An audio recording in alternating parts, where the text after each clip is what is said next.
ꯃꯔꯨꯑꯣꯏꯅ ꯂꯥꯛꯀꯗꯧꯔꯤꯕ ꯑꯦꯁꯦꯝꯕ꯭ꯂꯤ ꯁꯦꯁꯟꯁꯤꯗ ꯑꯩꯈꯣꯏ ꯅꯍꯥꯁꯤꯡ ꯃꯌꯥꯝ ꯄꯤꯕ ꯌꯥꯕ ꯄ꯭ꯔꯣꯖꯦꯛꯁꯤꯡ ꯒꯣꯔꯃꯦꯟꯅ ꯄꯥꯏꯈꯠꯈꯤꯕ ꯑꯗꯨꯒ ꯁ꯭ꯇꯦꯠ ꯒꯣꯔꯃꯦꯟꯅ ꯄꯥꯏꯈꯠꯂꯒ ꯐꯪꯁꯟꯅꯦꯜ ꯑꯣꯏꯗꯅ ꯁ꯭ꯀꯤꯜꯗꯤ ꯑꯥꯏꯗꯜ ꯑꯣꯏꯅ ꯑꯟꯐ꯭ꯔꯨꯠꯐꯨꯜ ꯑꯣꯏꯅ ꯊꯕꯛꯁꯤ ꯐꯖꯅ ꯇꯧꯗꯅ ꯂꯩꯕ ꯁꯤꯡꯁꯦ ꯑꯩꯈꯣꯏ ꯁꯤꯡꯒꯤ ꯃꯥꯡꯑꯣꯏꯅꯅ ꯑꯩꯈꯣꯏꯁꯨ ꯌꯦꯡꯖꯔꯁꯤ ꯉꯁꯤꯒꯤ ꯄ꯭ꯔꯣꯖꯦꯛꯁꯤꯅ livelihood business incubator sida aikogi 2016-17 swaisida project ama district mapan gi paisa kai thokre aduga tongan ba trades ta aikogi government initiative masi MSME aikogi ministry dagi paisa si state government na lawraga paisa kai thokraga district mapan ta paithak ki project ami Imphal West is project ami Imphal West ta huji aikoina injari basi masi 2020 da controller and auditor general of India na report ama house ta thampadagi aikoi masi si cross check tawjani masi gi si kari gi damakta hairiba Daraba project since idle winner, Lady Bono, I walk from the in Century, housing. Imphal West district industry center in Nazaribasi, high level Matambugi, livelihood business incubators. I am succeed Masida, Tingaribasi, inventory training center, inventory training Aji, Mayam Hasida. अखोगी training पीरका certificate पीरका मसा मसागी मरोमदो लेपचब ngमसननबा असौबा initiative अमा गवर्नमेंट ऑफ इंडिया की प्रोजेक्ट अमा अदगी अनि सुबा प्रोजेक्ट सिदा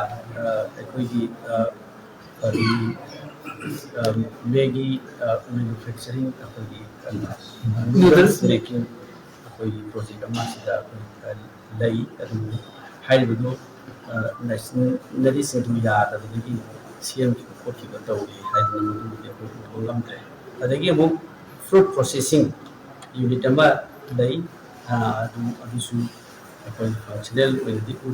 हाँ तौबी पोटो खरदी उई अदगी अमना ड्रायर मशीनरीज मैम ड्रायर मशीन थमकांदा मैम थबक फंगदबा नहासिंग अदगी कारबार तौबो पोको मैम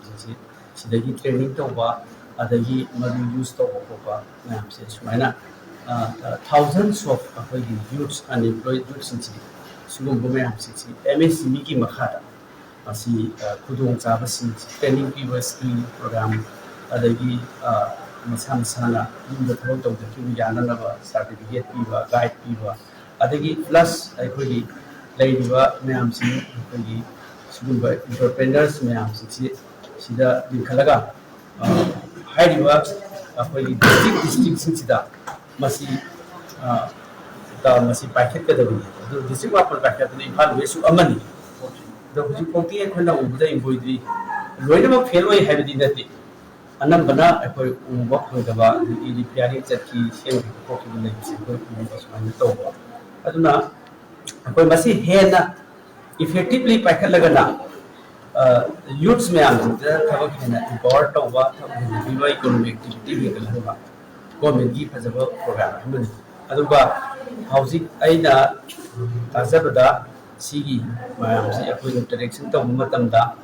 सिगी यामना इफेक्टिवली कानबा पीदबसिबदी दुम उई अदुबो हेना पीदगदी हेना funny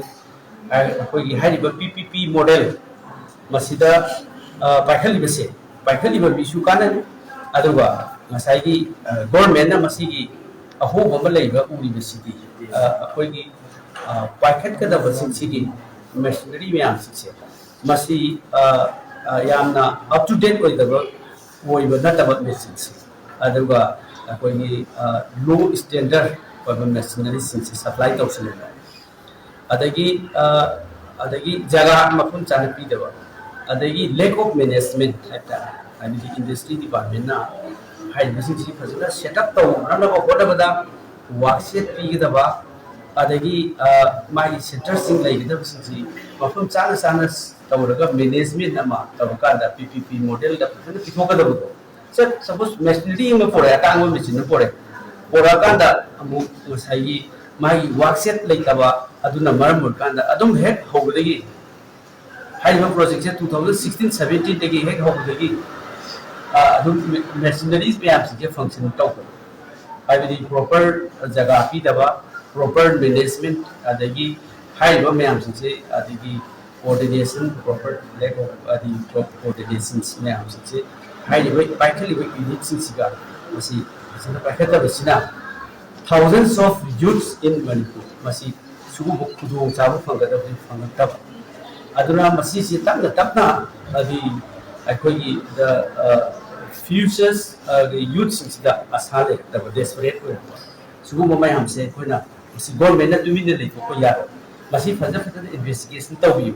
the project is safe masi government initiate tawi bani haidi individual si livelihood business incubator sida the directly individual amana tabuya or NGO amana tabuya adubu the particular this project masidi akoi district mapal sigi government na initiate tawhibani aduna masi government gi through the lakreba han government gi through the lakreba adi direct individual or NGO bada sakka da paisa do government gi through the lakrebani na it is the sole responsibility of the government to manage it to enhance it hai masi government gi mathau ro be paintai adu masi je idle unfruitful sinaba yadaba popo myam si sum tamna sum myam si roina akogi jang ka da kolhin ka da lerak pasi masina parja sing ki kana phangadaba oiba hairiba livelihood business incubator se masi sigi project se successful orbadi akogi manipur ki city se masi ki city se we could have compared with China. China का compare तो हम भी आप project हमने MSC की project. मसी की importance, मसी की value सी खांग देगी. एक ना मसी सुबिने लेते पति आये देना एक लाख तो रिश्वत मसी सेंस मसी सोपा काना बमे हमसे मांगने में थोड़े कौन ना बगी preparation तो मुझे बनी ना मसी की वजह Imphal district di Ikhal West district CD center sida sita uji kai gumba khade dum apu so in body ko ta rum theory that is good really we appreciate it aduwa atai ko ga si government na masi hena ko dan ba dangai ko lai he